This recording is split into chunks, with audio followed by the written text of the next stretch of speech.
بسم اللہ الرحمن الرحیم نحمدہ ونصلی ونسلم علی خاتم الانبیاء والمرسلین وعلی آلہ وصحبہ واہل بیتہ اجمعین اما بعد فاعوذ باللہ من الشیطان الرجیم بسم اللہ الرحمن الرحیم فاسألوا اہل الذکر ان کنتم لا تعلمون صدق اللہ العظیم و صدق رسولہ النبی الکریم الامین ونحن علی ذلک لمن الشاہدین والشاکرین والحمد للہ رب العالمین۔ ان اللہ وملائکتہ یصلون علی النبی یا ایھا الذین آمنوا صلوا علیہ وسلموا تسلیما صلی اللہ علی النبی الامی وآلہ صلی اللہ علیہ وسلم صلاۃ و سلام علیک یا رسول اللہ وعلی آلک و اصحابک یا حبیب اللہ۔ گرامی قدر طلبہ کرام، شرکائے دورہ تفسیر القرآن بحمد اللہ تعالی، مرکز اہل سنت کا یہ پہلا سالانہ دورہ تفسیر القرآن، اس کا آج 17واں دن ہے۔ آج کی ہماری کلاس کا عنوان ہے اجتہاد و تقلید۔ چونکہ گزشتہ جو ہمارے دروس ہوئے اس میں برِ صغیر میں پائے جانے والے بد مذہبوں کے مختلف گروہوں کا تعارف بھی ہوا جو اہل حق کے مد مقابل اپنی سرگرمیاں جاری کیے ہوئے ہیں، تو ان میں آخر میں غیر مقلدین کا تعارف اور ان کے توحید و رسالت اور دیگر معاملات کے حوالے سے چیدہ عقائد باطلہ اور گستاخانہ عبارات ذکر ہوئیں۔ تو یہی طبقہ اجتہاد و تقلید کا بھی چونکہ ایڑی چوٹی کے ساتھ ایڑی چوٹی کا زور لگا کے منکر ہے اور عوام کو اجتہاد و تقلید سے برگشتہ کر کے ورغلا کے اس بات پر اکساتا ہے کہ گویا یہ لوگ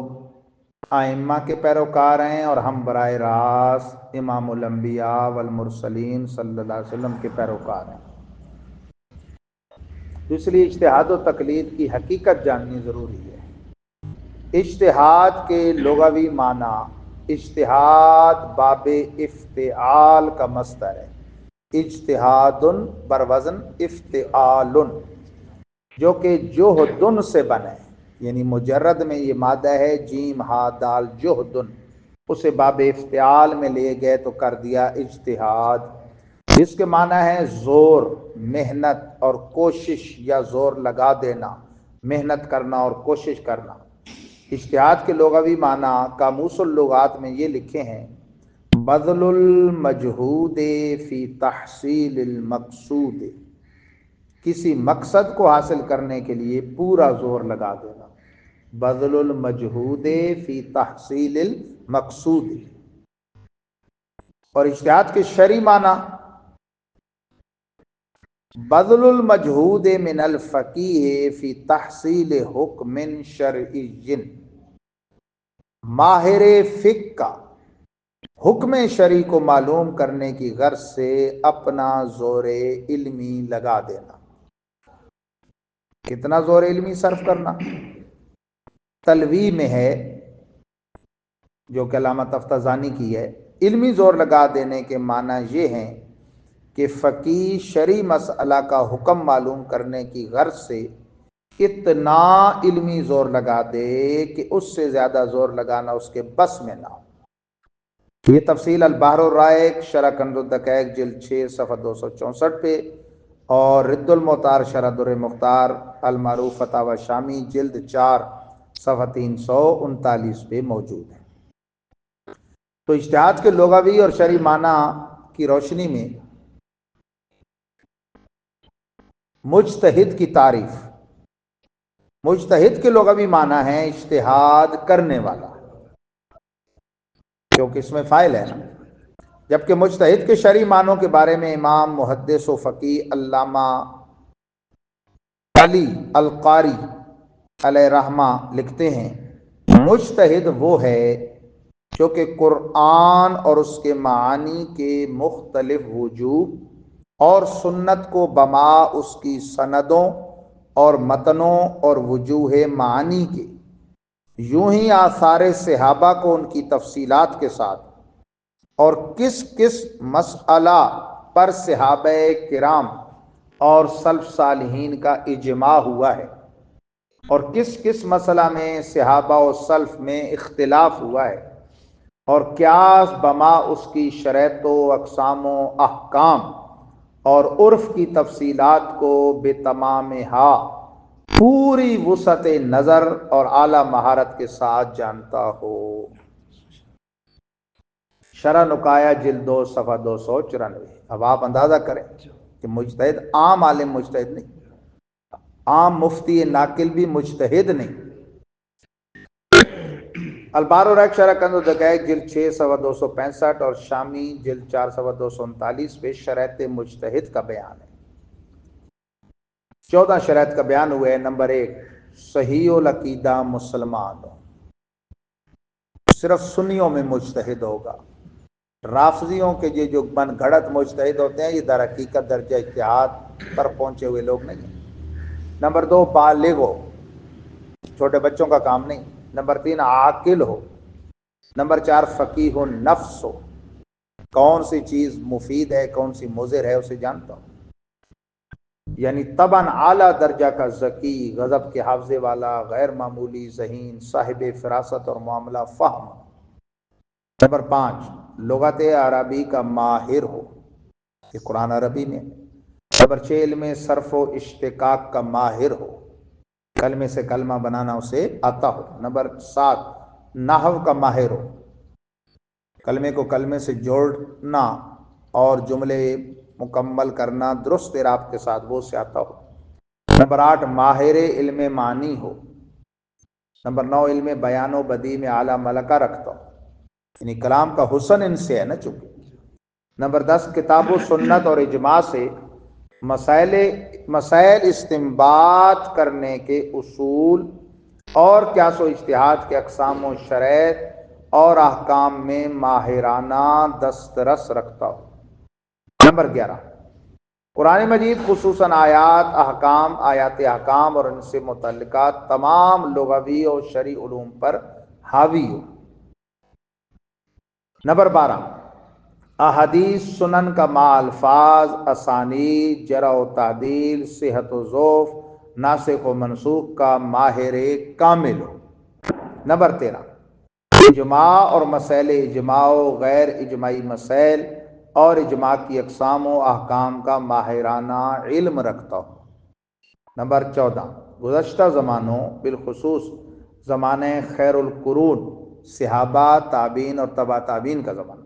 اور اپنے زمانہ کے لوگوں کے عرف و عادات سے پوری طرح آشنا ہو، کیونکہ علماء نے لکھا ہے من لم یعرف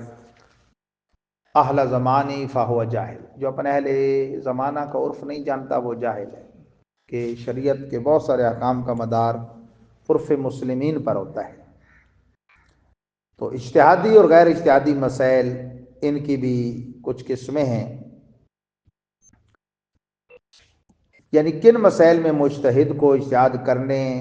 یا غیر مجتہد کو امام مجتہد کی تقلید کرنے کی ضرورت ہوتی ہے اور کن میں نہیں۔ یاد رکھیں شرعی مسائل کی جن کی ادائیگی سے عہدہ برآ ہونا بذمہ مکلف ہے، یعنی وہ مسلمان جو عاقل بالغ ہے اور احکام شرع اس پر لاگو ہو جاتے ہیں، تو جن مسائل سے اسے لازمی نبھانا ہوتا ہے وہ 2 قسم کے۔ نمبر 1، منصوص صریح اور محکم مسائل۔ نمبر 2، غیر منصوص صریح اور محکم مسائل۔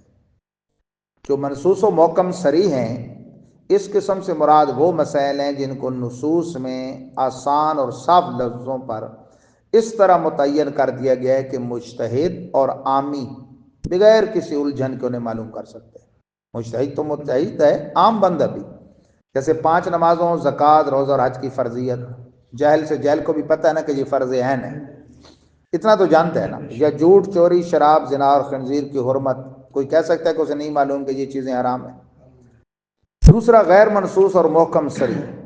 یہ وہ مسائل ہیں جنہیں بوجہ مشکل اور پیچیدہ ہونے کے قرآن و سنت سے سمجھنا سخت دشوار ہوتا ہے، اور یہ دشواری متعدد وجوہات کی بنا پر ہوا کرتی ہے۔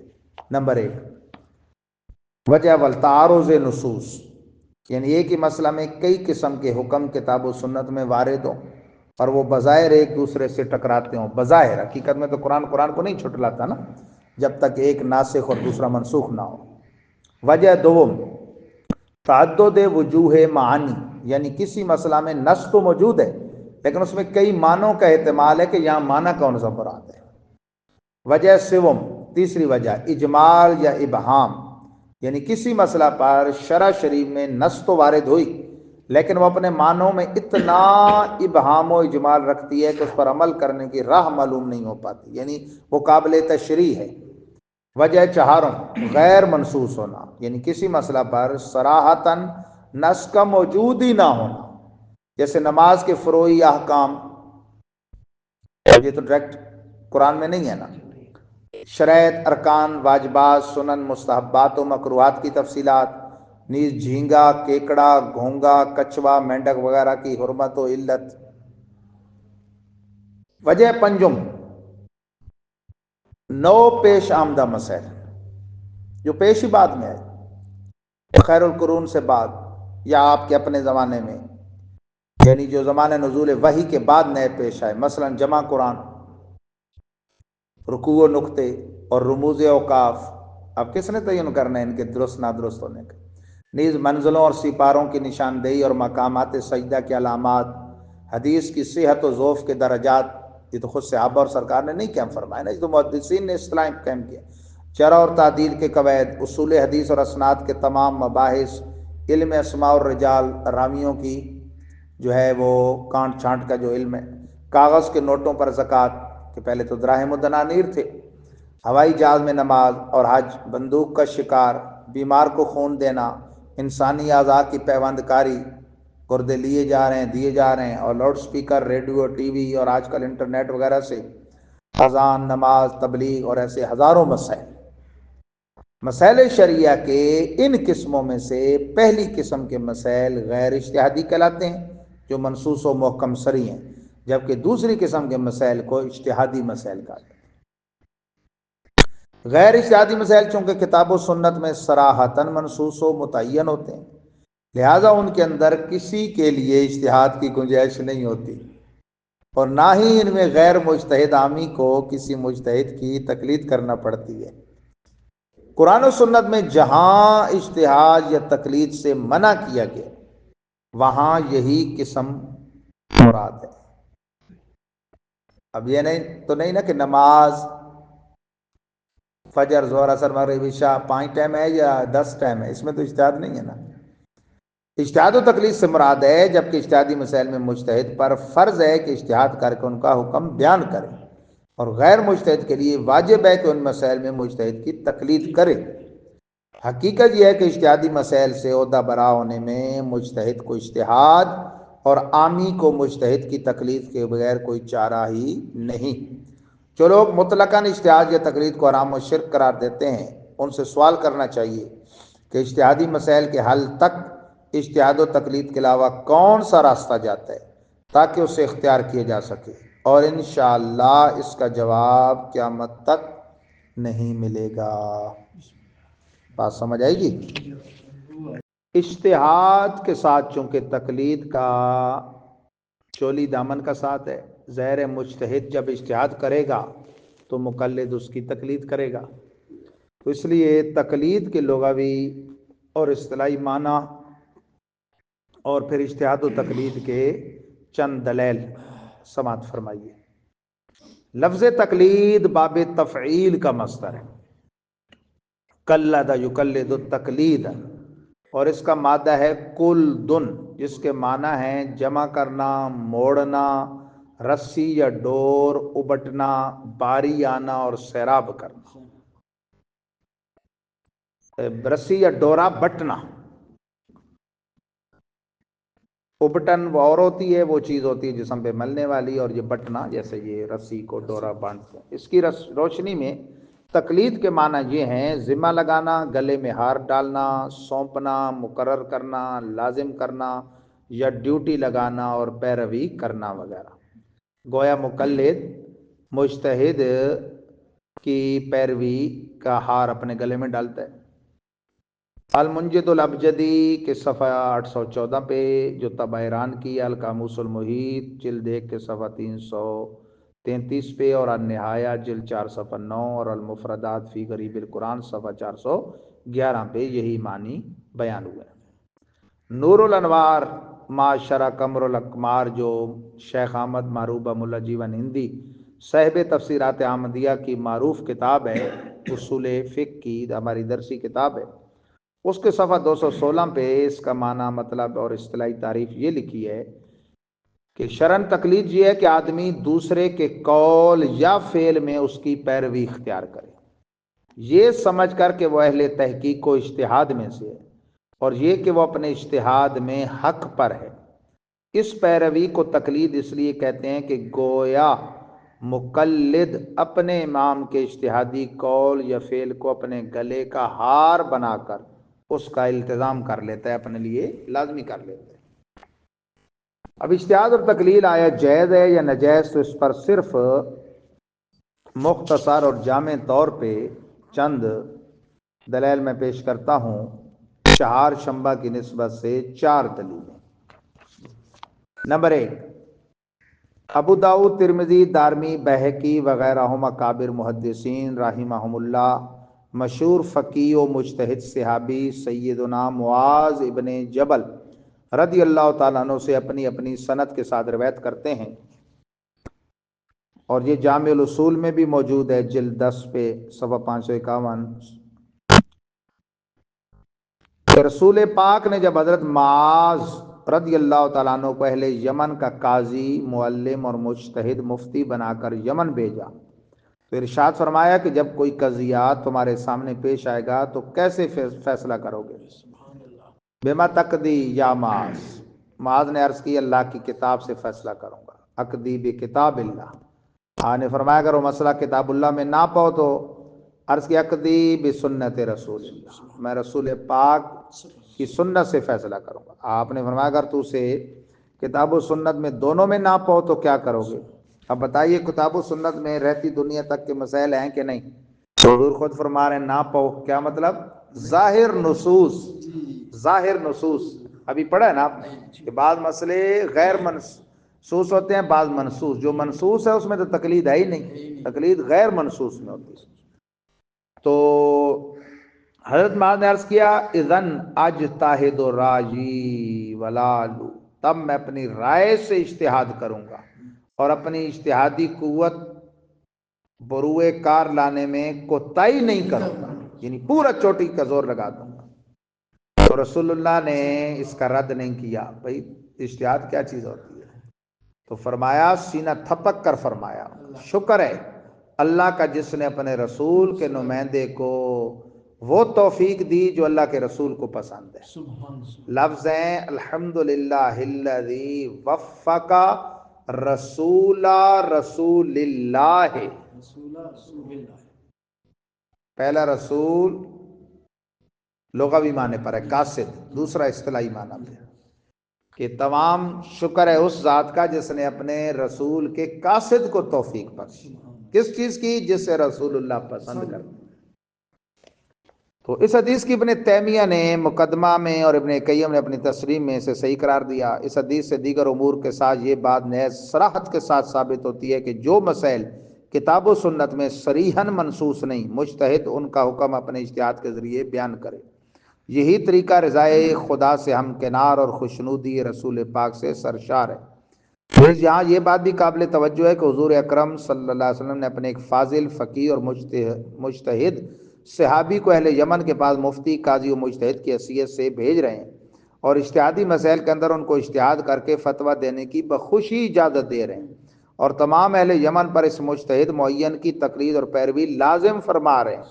اس سے صاف ظاہر ہے کہ خود زمانہ ظاہر نبوی میں پورے یمن کے اندر آپ کے فرمان سے اجتہاد بھی ہو رہا تھا اور تقلید بھی، اور وہ بھی تقلید شخصی، متعین شخص کی۔ نمبر 2 دوسری دلیل، اللہ تعالیٰ فرماتا ہے سورۃ الانبیاء آیت نمبر 7، فَاسْأَلُوا أَهْلَ الذِّكْرِ إِن كُنتُمْ لَا تَعْلَمُونَ، تو اہل ذکر سے پوچھ لیا کرو اگر تم نہیں جانتے۔ اہل ذکر کون ہے بھائی؟ اس آیت کی تفسیر میں حافظ ابن مردوے اپنی سند کے ساتھ سیدنا خادم رسول اللہ انس بن مالک رضی اللہ عنہ سے روایت کرتے ہیں کہ انہوں نے رسول پاک صلی اللہ علیہ وسلم سے سنا کہ آپ نے فرمایا، یہ صحیح البحاری جلد 1 صفحہ 213 کلمی نسخہ، اور ماشاءاللہ اب مطبوعہ بھی ہو گئی اور اس کا اردو ترجمہ بھی ہو گیا۔ یہ اعلیٰ حضرت عظیم البرکت کے شاگرد ہیں، پہلے شاگرد ملک العلماء علامہ سید محمد ظفر الدین بہاری، انہوں نے رحمہ اللہ احناف کی مؤید روایات کا مجموعہ جمع کیا ہے بطرز تحاوی شریف، اور کمال کر دی ہے۔ اس کی ہمارے پاکستان میں دوسری جلد بڑے عرصے سے بعض علماء کے پاس کلمی اور پھر اب چھپ بھی گئی ہے، اس پہ ہمارے عزیز مفتی محمد حسان عطاری انہوں نے کام کیا ہے تحقیق کا، تخریج کا، اور ہمارے ایک شاگرد مولانا طارق محمود انہوں نے گوجرانوالا سے، طارق محمود نقشبندی ساکی آپ تو ملے ہیں ماشاءاللہ، انہوں نے ترجمہ کیا اور وہ ترجمہ چھپ گیا ماشاءاللہ۔ اور یہ کتاب بعض علماء فرماتے ہیں تحاوی سے بھی کچھ اوپر کے انداز پہ ہے، حالانکہ تحاوی خود سیاستہ پہ حاوی ہے، تو ماشاءاللہ اس میں بھی یہ موجود ہے۔ اور تفسیر در منصور جلد 4 صفحہ 119 طبع بیروت، یہ ہمارے بزرگ ایسے ہوئے ہیں متاخرین میں بھی۔ یہ ان کی میں آپ کو ایک بات بتاؤں، اب تو معراج کا مہینہ چل رہا ہے نا جی، آج 17 رجب ہے، آنے والے جمعہ کو دن گزار کے جو رات آئے گی وہ شب معراج النبی ہے، اسی میں انشاءاللہ اطر القرآن اکیڈمی کی بھی ہم دعا خیر اور وہ اینٹ رکھیں گے انشاءاللہ۔ حضرت ملک العلماء ظفر الدین بہاری کی ایک تقریر چھپی ہوئی ہے لاہور سے، اور وہ تقریر پتہ کس پہ ہے؟ سفر معراج کے 3 حصے ہیں۔ جو پہلے حصے کو بیان کرنے والی آیت ہے نا، مسجد حرام سے مسجد اقصی تک، اس میں جو کلمہ من آیا ہے نا، سبحان الذی اسرا بعبدہ لیلا من المسجد الحرام الی المسجد الاقصی، اس من پہ 4 گھنٹے تقریر ہے اعلیٰ حضرت کے شاگرد کی۔ اعلیٰ حضرت کا کتنا علم ہوگا، تو اعلیٰ حضرت کے استادوں کا کتنا علم ہوگا، ان کے استادوں کا، ان کے اور پھر علم علی مرتضیٰ، علم عثمان غنی، علم فاروق اعظم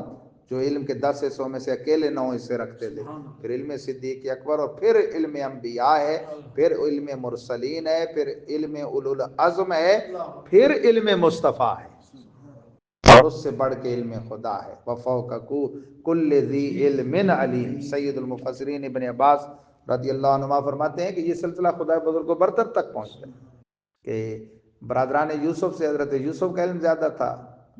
ان سے ان کے باپ حضرت یعقوب کا، اور پھر یہ چلتے چلتے خدا بزرگ و برتر تک جاتا ہے۔ تو بہرحال یہ بات آ گئی اور ان کی شان بھی بیان ہو گئی، صحیح البحاری میں ہے اور در منصور میں، ان الرجل لیصلی ویصوم ویحج ویغزو وانہ لمنافق، بندہ ہے بسا اوقات نماز بھی پڑھتا ہے، روزے رکھتا ہے، حج بھی کرتا ہے، جہاد کرتا ہے، لیکن ہوتا منافق ہے۔ قیل یا رسول اللہ بماذا دخل علیہ النفاق، آقا اس میں نفاق کہاں سے آ گیا؟ کالا بتانی علی امام، فرمایا اپنے امام پر زبان تان دراز کرنے کی وجہ سے۔ وامام من قال اللہ تعالی فی کتابی فاسألوا اہل الذکر ان کنتم لا تعلمون، اور اس کا امام ہے کون؟ وہ ہے جس کے بارے میں اللہ نے اپنی کتاب میں فرمایا پوچھو اگر نہیں جانتے تو اہل ذکر سے پوچھو۔ تو یہ اس سے مراد بھی مفسرین نے اہل اجتہاد، اہل فقہ علماء مراد نہیں ہے، ائمہ جن کی تقلید کی جاتی ہے، تو تقلید پر زبان درازی، مقلد اپنا مجتہد پر زبان درازی کرنے والے کے بارے میں یہ وعید ہے۔ تیسری دلیل جی، کس پر اجتہاد و تقلید پر؟ امام احمد بن علی خطیب بغدادی اجتہاد و تقلید کے مواقع اور مسائل کی اقسام پر گفتگو کرتے ہوئے لکھتے ہیں شرعی مسائل کی 2 قسمیں، ایک تو وہ جن کا دین نبوی سے ہونا واضح معلوم ہوتا ہے، جیسے 5 نمازیں اور زکوٰۃ وغیرہ، تو اس قسم کے مسائل میں تقلید جائز نہیں، کیونکہ ایسی باتوں کا علم و ادراک تو سبھی لوگوں کو ہوتا ہے۔ پھر ان مسائل میں تقلید کے کیا معنی؟ دوسری قسم وہ مسائل ہیں جن کا علم نظر و فکر اور دلائل کی بحث و جستجو کے بغیر حاصل نہیں ہو سکتا، جیسے عبادات، معاملات اور آئلی احکام وغیرہ کے فروعی مسائل کی تفصیلات۔ تو ان مشکل اور پیچیدہ قسم کے مسائل ہی میں تقلید مشروع ہے، یعنی اسے شرعاً ایک ضابطہ اور حکم مانا جاتا ہے، کیونکہ اللہ تعالیٰ فرماتا ہے فَاسْأَلُوا أَهْلَ الذِّكْرِ إِن كُنتُمْ لَا تَعْلَمُونَ۔ الفقی والمتفقی جلد 2 صفحہ 67-68۔ چوتھی اور آخری دلیل اسی الفقی والمتفقی صفحہ 68 پہ یہی خطیب بغدادی دوسری جگہ لکھتے ہیں تقلید کس لیے درست ہے؟ فرماتے ہیں تو وہ یعنی مقلد ایسا عامی شخص ہے جو مسائل اجتہادیہ میں شرعی احکام معلوم کرنے کے طریقوں اور اصولوں سے اچھی طرح واقف نہ ہو، تو ایسے شخص کے لیے درست ہے کہ فرمان الہی فَاسْأَلُوا أَهْلَ الذِّكْرِ إِن كُنتُمْ لَا تَعْلَمُونَ پر عمل کرتے ہوئے مجتہد عالم کی تقلید کرے اور اس کی اجتہادی رائے پر عمل پیرا ہو، یعنی اس پر لازم ہے، کیونکہ جب وہ خود اجتہاد کی اہلیت نہیں رکھتا تو تقلید کرنا ہی اس کا فریض ہے۔ غیر منصوص مسائل کہاں سے حاصل کرے گا؟ تو پھر ضروری ہے کہ جو وہ ان کو جانتا ہے اس کے پیچھے چلے۔ جیسے نابینا شخص قبلہ کا رخ معلوم کرنے میں آنکھ والوں کی تقلید کرتا ہے، کیونکہ جب اس کے پاس قبلہ کا رخ معلوم کرنے کے لیے اجتہادی آلہ یعنی آنکھ نہیں ہے تو اس پر یہ واجب ہے کہ اس معاملہ میں آنکھ والے کی تقلید کرے۔ تو گویا مقلد غیر منصوص مسائل میں وہ نابینا ہے، مجتہد بینا ہے، اس کے لیے ضروری ہے کہ بینا کا دامن تھام۔ اللہ تبارک و تعالی ہمیں بھی بینا رکھے، نابینائی سے بچائے، اور وہ بینائی اس معنی پر ہے ہماری کہ ہم جو واقعتاً مسائل کے لحاظ سے بینا ہیں یعنی مجتہدین ہیں ان کے دامن کرم سے وابستہ رہیں۔ تقلید کے جواز پر غیر مقلدین کے اقوال، یعنی تقلید کے جواز پر کن کے؟ غیر مقلدوں کے اقوال۔ ان کی مثال تو آپ کو پتہ ہے نا، دیوبندیوں کی طرح کہ ایک بات ماننی بھی ہے کتابوں میں اور عملاً اس کا انکار بھی کرنا ہے، تو یہ بھی یہی کرتے ہیں، رافضی بھی یہی کرتے ہیں۔ اصل میں جھوٹ کے پاؤں نہیں ہوتے نا خارجی اور یہ سارے سنیوں کے مقابل جتنے۔ ان کا علامہ وحید الزماں حیدرآبادی ہدیت المادی جلد 1 صفحہ 110 پہ کہتا ہے بل الواجب علی صاحب العلم الاجتہاد وعلی العامی السؤال عن عالم، اجتہاد کا علم رکھنے والے پر اجتہاد کرنا واجب ہے اور غیر مجتہد پر عالم مجتہد سے سوال کرنا واجب ہے۔ دوسری جگہ یہی کہتے ہیں نزول الابرار من فقہ النبی المختار جلد 1 صفحہ 7 پہ لا بد للعامی من تقلید مجتہد او مفتی، عامی شخص کے لیے ضروری ہے کہ مجتہد یا مفتی کی تقلید کرے۔ تو ہم یہی تو ہم کہتے ہیں، یہ تم اپنوں کو سمجھاؤ۔ ایک جگہ اچھی بات کی اس نے، وہ کہتا ہے کہ ہمارے جو غیر مقلدین ہیں نا، لوگوں کو تو روکتے ہیں ائمہ اربعہ کی تقلید سے، اور خود ابن تیمیہ، شوکانی اور قاضی جو ہے وہ بھوپالوی ان کی تقلید کرتے ہیں۔ نواب مزید کہتے ہیں حیدرآبادی ہدیت المادی میں لا بد للعامی من تقلید العلماء فی الاصول والفروع اذ کل احد لا یقدر علی النظر والاجتہاد فتکلیفہم بذالک تکلیف لہم بما لیس فی وسعہم ولا یطیقون۔ عامی کے لیے اصول اور فروع میں مجتہد عالموں کی تقلید کرنا ضروری ہے، کیونکہ ہر شخص اجتہادی مسئلوں میں نظر و فکر اور اجتہاد کی قوت نہیں رکھتا، تو ان کو اجتہاد کرنے کی تکلیف دینا، انہیں ایسے کام پر لگانا ہوگا جو ان کے بس میں نہیں اور نہ ہی وہ اس کی استطاعت رکھتے ہیں۔ کہتے ہیں ہر بندے کی یہ تھوڑے کام ہے، فکر ہر کس بقدر ہمت اوس، تو لہذا عامیوں کے لیے تو ضروری ہے کہ وہ مجتہدین کی پیروی کریں اور ان کی تقلید کریں۔ چوتھے نمبر پہ یہی کہتے ہیں نواب صاحب، صحیح بخاری ایک حدیث جو کہ عذاب قبر کے متعلق ہے اس کا ترجمہ کرتے ہوئے لکھتا ہے اور کافر یا منافق کم بخت فرشتوں کے جواب میں کہتا ہے میں نہیں جانتا، میں تو وہی کہتا تھا جو لوگ کہتے تھے۔ ٹھیک ہے نا، اقول ما یقول الناس، پھر اس سے کہا جائے گا نہ تو نے خود غور کیا اور نہ عالموں کی پیروی کی. پھر لوہے کے گرز سے اس کے کانوں کے بیچ میں ایک مار لگائی جاتی ہے یہاں دھون میں، جس سے وہ ایک چیخ مارتا ہے تو اس کے پاس والی مخلوق انسان اور جن کے سوا سب اسے سنتی ہے. کیونکہ یہ دو مکلف ہیں نا، انہیں سنا دیا جائے تو ان کا تو نظام بھی خراب ہو جائے گا. تحسیر الباری اردو ترجمہ شرح صحیح بخاری جلد 2 صفحہ 269 مطبوعہ تاج کمپنی لاہور. اس کے تحت خط کشیدہ جملے پر نوٹ دے کر نواب صاحب حاشیے میں اس کا مفہوم یوں بیان کرتا ہے کہ جب کافر یا منافق فرشتوں کے سوالوں کا جواب دینے میں ناکام ہوتا ہے تو فرشتوں سے جھڑکتے ہوئے کہتے ہیں یعنی نہ مجتہد ہوا نہ مقلد. اگر مقلد بنتا تو اس آفت میں کاہے کو گرفتار ہوتا. تو اس کے یعنی غیر مقلد رہنے پر فرشتے اسے ڈانٹ دیتے ہیں. یہی وحید الزمان حیدرآبادی ہدیۃ المادی صفحہ 113 پہ کہتا ہے والمجتہد قد یخطئ وقد یصیب واذا اصاب فله اجران واذا اخطأ فله اجر. یہ ایک حدیث کے الفاظ ہیں کچھ فرق کے ساتھ، جس میں مجتہد کی تعریف ہے کہ مجتہد سے کبھی خطا ہوتی ہے کبھی وہ درستی تک پہنچتا ہے. خطا بھی ہو جائے نا اس کے اجتہاد میں تو اس کی محنت پر اس کے لیے ایک ثواب ہے، اور درستی پر پہنچ جائے تو 2 ثواب ہے. یعنی یہ ثواب والا کام ہے، یہ ممنوع کام نہیں ہے جس سے نواب حیدرآبادی کی پارٹی ہمیں روکتی ہے. فتاوی ثنائیہ جلد 1 صفحہ 252 سردار وہابیہ مولوی ثناء اللہ امرتسری کہتا ہے تقلید شخصی مباح یعنی جائز ہے. میاں نذیر حسین دہلوی شیخ الکل جو ہے ان کا، جو کہتا تھا ہائے افسوس میں ان کے زمانے میں رہ کے محروم رہا اعلیٰ حضرت کے بارے میں، کہ جو منازل حدیث کی یہ جانتے ہیں وہ ہم نہیں جانتے. میاں نذیر دہلوی کہتا ہے معیار حق میں یہی بات کہ تقلید شخصی مباح ہے یعنی جائز ہے. تو ہم بھی یہی کہتے ہیں کہ تقلید شخصی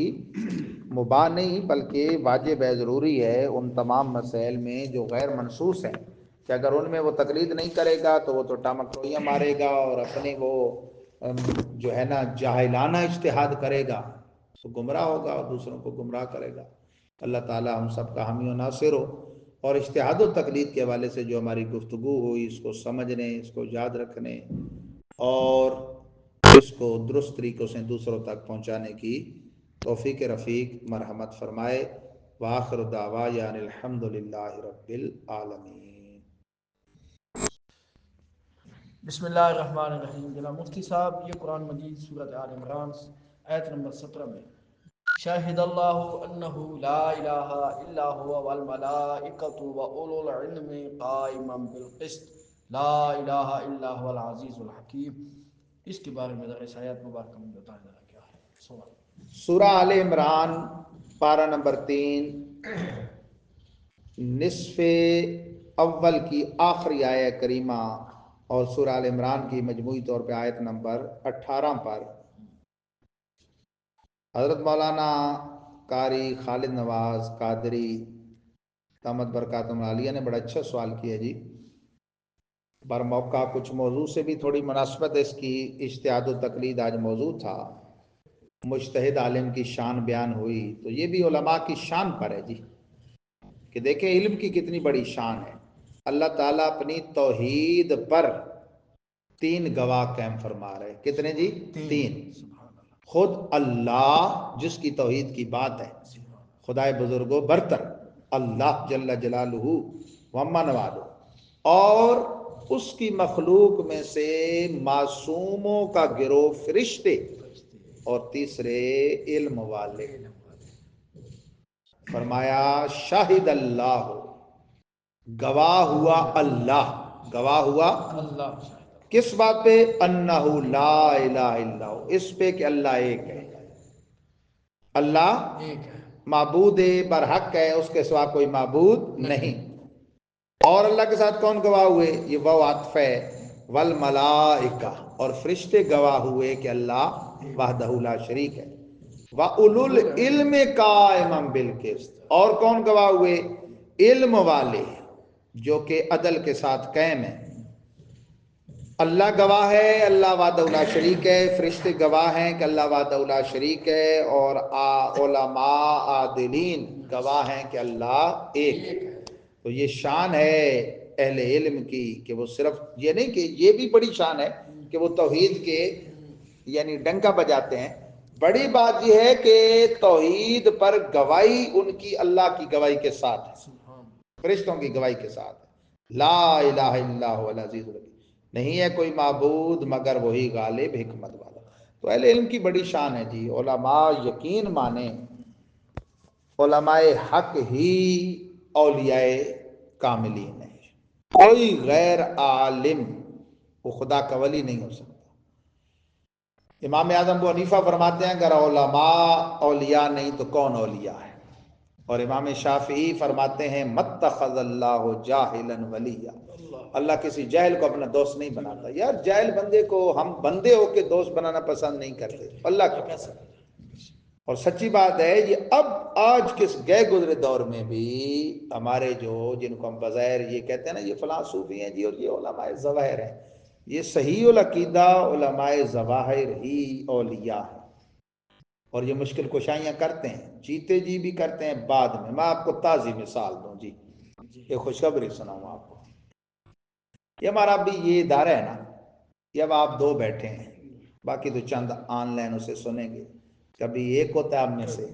کبھی میں اکیلا بھی درس دے دیتا ہوں، مجھے الحمدللہ عار نہیں ہوتا، میں تو 6 سالوں سے ویسے عادی ہو گیا ہوں بند کمرے میں آن لائن پڑھانے کا۔ ہم نے عزم کیا نا کہ آنا ہے، لیکن کبھی کبھی نفس و شیطان، سردی، پھر رجب شریف کا روزہ ہوتا ہے بعض اوقات، تو دل دور ہے، موٹر سائیکل نکالنے کو دل نہیں کرتا، جب میرا نہیں کرے گا تو آپ کا تو بدر جولا پھر نہیں کرے گا۔ اچھا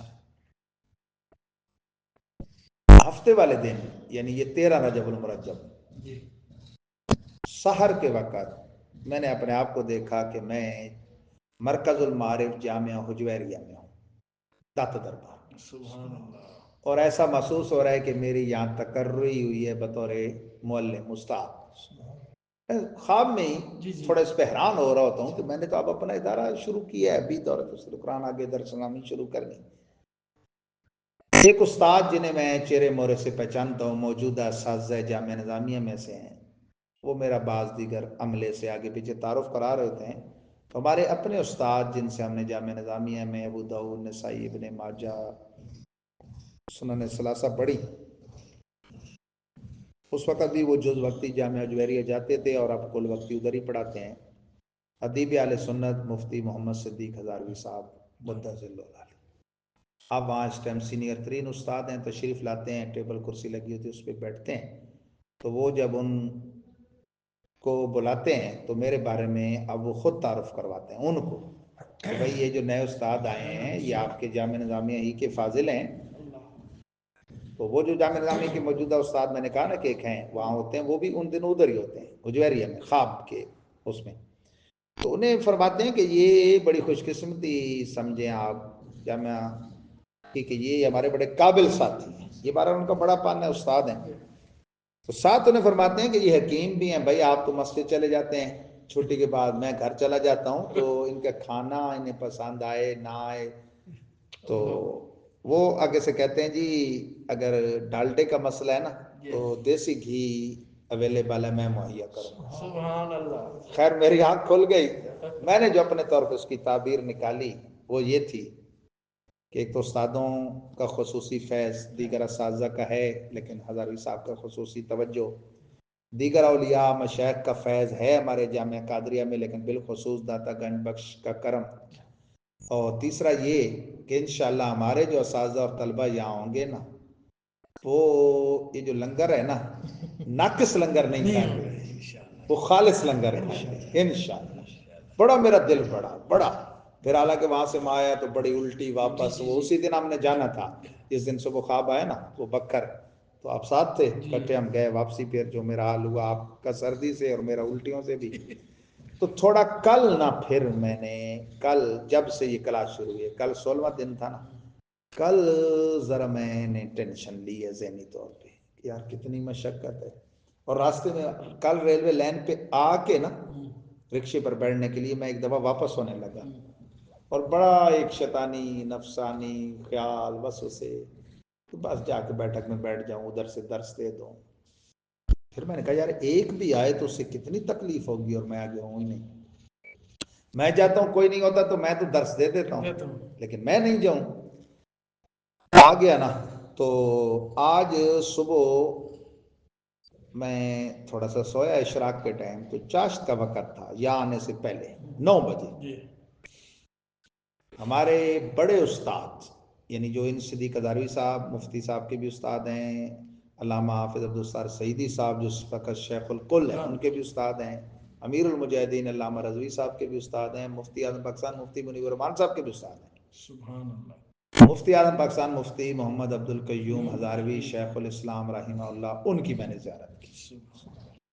بالکل اسی لباس میں جیسا ہم نے ان کو دیکھا تھا، سفید لباس، خود سفید چٹے اور جناب سفید امامہ، کھلا ماحول ہے، کھلا آسمان کے چھت کے نیچے، ایسے جیسے ہمارے یہ ماشاءاللہ ہے نا، دیکھیں یہ اتنا بڑا رقبہ، اس طرح ایسے برسات ہو رہی ہے، یہ جو آج کل دھند پڑتی ہے اور وہ بیٹھے ہیں درس حدیث دے رہے ہیں، کچھ گفتگو سے ایسے لگتے ہیں، ان کی ایک ویڈیو میں نے سنی ہے جیسے ختم بخاری کا درس ہوتا ہے، وہ بحث چل رہی ہوتی ہے بھائی دین پڑھنے والے یہ دنیاوی یونیورسٹیوں میں پڑھنے والوں پہ فیک ہوتے ہیں، لیکن کتاب کا بظاہر انداز ایسے لگتا ہے جیسے ہم نے ان سے ترمذی شریف پڑھی تھی۔ میں تقریباً آدھے کلومیٹر کے فاصلے پہ سامنے کھڑا سن رہا ہوتا ہوں، میرے ساتھ میری ایک بچی بھی ہوتی ہے، عوام باقی کوئی بھی نہیں ہوتی، پیچھے 1 میل کے فاصلے پر وہ ایسے ہوتا ہے میدان ہے، اور ارد گرد جو ہوتا ہے نا وہ اس کی باؤنڈری، ادھر تماشائی جیسے نہیں ہوتے، وہاں مرد و زن پیر و جوان ہر عمر کے لوگ کھڑے ہوتے ہیں، مفتی صاحب درس دے رہے ہوتے ہیں، تو میں اپنی بچی کو کہتا ہوں کہ یہ بابا جی جن سے آپ بہت عقیدت رکھتی ہیں نا، رضوی صاحب، یہ ان کے بھی استاد ہیں، زیارت کرو، آنکھ کھل جاتی ہے۔ میں نے اس کی تعبیر یہ نکالی، ایک تو مفتی صاحب کا یہ اشارہ دینا کہ بھائی جیسے میں ان کے سامنے ایک کھڑا تھا نا بظاہر اور ایک بچی تھی، ایک بھی ہو نا 2 بھی ہوں، درس دینا ہے، آپ کی ڈیوٹی ہے درس، اور وہ پچھلے لوگ جن تک ان کی سپیکر کے ذریعے آواز جا رہی ہے، حالانکہ وہ آپس میں باتیں بھی کر رہے تھے اور ایسے بھئی آپ کی بھی سپیکر پہ ایک تو آواز جاتی ہے گھروں میں، کوئی نہ کوئی بات تو کوئی سن لیتا ہوگا، دوسرا ہم تو ریکارڈ کر کے جو سپیکر کے ذریعے بھیجتے ہیں ادھر ادھر، وہ تو کتنے ساتھی مجھے ذاتی میرے پاس ان کے کمنٹس ہیں وہ سنتے ہیں، تو بھئی ہمت نہیں ہارنی، میں اتنی سخت سردی میں 70 سال کی عمر میں بوڑھا ہو کے کھلے چھت کے نیچے بیٹھا ہوں، آپ تو پھر بھی بند کمرے میں بیٹھے ہیں، اللہ، تو بڑا حوصلہ پڑا، اور پھر میں نے کہا اب تو یہ بیچ میں کبھی کبھی جو وسوسہ یا کبھی وہ نا، 1000 وسوسے آئیں 1000 وہ ہوں، ٹھیک ہے نا، جب اتنے یہ اولو العلم ہمارے ساتھ ہیں انشاءاللہ ہم اشاعت علم کریں گے۔ یہ تو بڑی شان ہے جی، یہ آیت تو کریمہ مجھے حوالہ رٹنے دیں جی، سورہ آل عمران پارہ نمبر 3 النصف جہاں ختم ہوتا ہے یہ آخری ہے، یعنی آیت نمبر 18، شاہد اللہ انہ لا الہ الا ہو والملائکۃ واولو العلم قائما بالقسط لا الہ الا هو العزیز الحکیم۔ دعا کریں اللہم صلی علی سیدنا ومولانا محمد طب القلوب ودوائها وعافیت الابدان وشفائها ونور الابصار وعلی آلہ وصحبہ دائما ابدا۔ اے اللہ ہم سب کو ایمان پہ ثابت قدمی نصیب فرما، ہم سب کی جان مال عزت آبرو کی حفاظت فرما، ہمارے اکابر، ہمارے اساتذہ، ہمارے مشائخ موجودین و مرحومین کے درجوں کو بلند فرما، بالخصوص حضرت مفتی اعظم پاکستان مفتی عبدالقیوم ہزاروی، انہوں نے جس مشن پہ ہمیں لگایا اس پہ لگے رہنے کی توفیق عطا فرما، ان کے فیوزات علمیہ اور عملیہ سے ہم سب کو بہرہ مند فرما، اور اس دورہ تفسیر القرآن کرانے والے استاد اشرف العلماء حضرت مفتی محمد اشرف القادری رحمہ اللہ کے درجات بلند فرما، حضرت استاد صدیق ہزاروی صاحب نے جو جلوہ دکھایا ان کا فیض بھی عام فرما، حافظ ملت اسلامیہ سعیدی صاحب کا اور دیگر اکابر کا سایہ فتح ہمارے سروں پر دادیر قائم و دائم فرما، اور جامعہ قادریہ کو حقیقت میں ان اکابر کے فیضان کا مرکز بنا، صلی اللہ تعالی علی حبیبی سیدنا مولانا محمد و آلہ و صحبہ اجمعین۔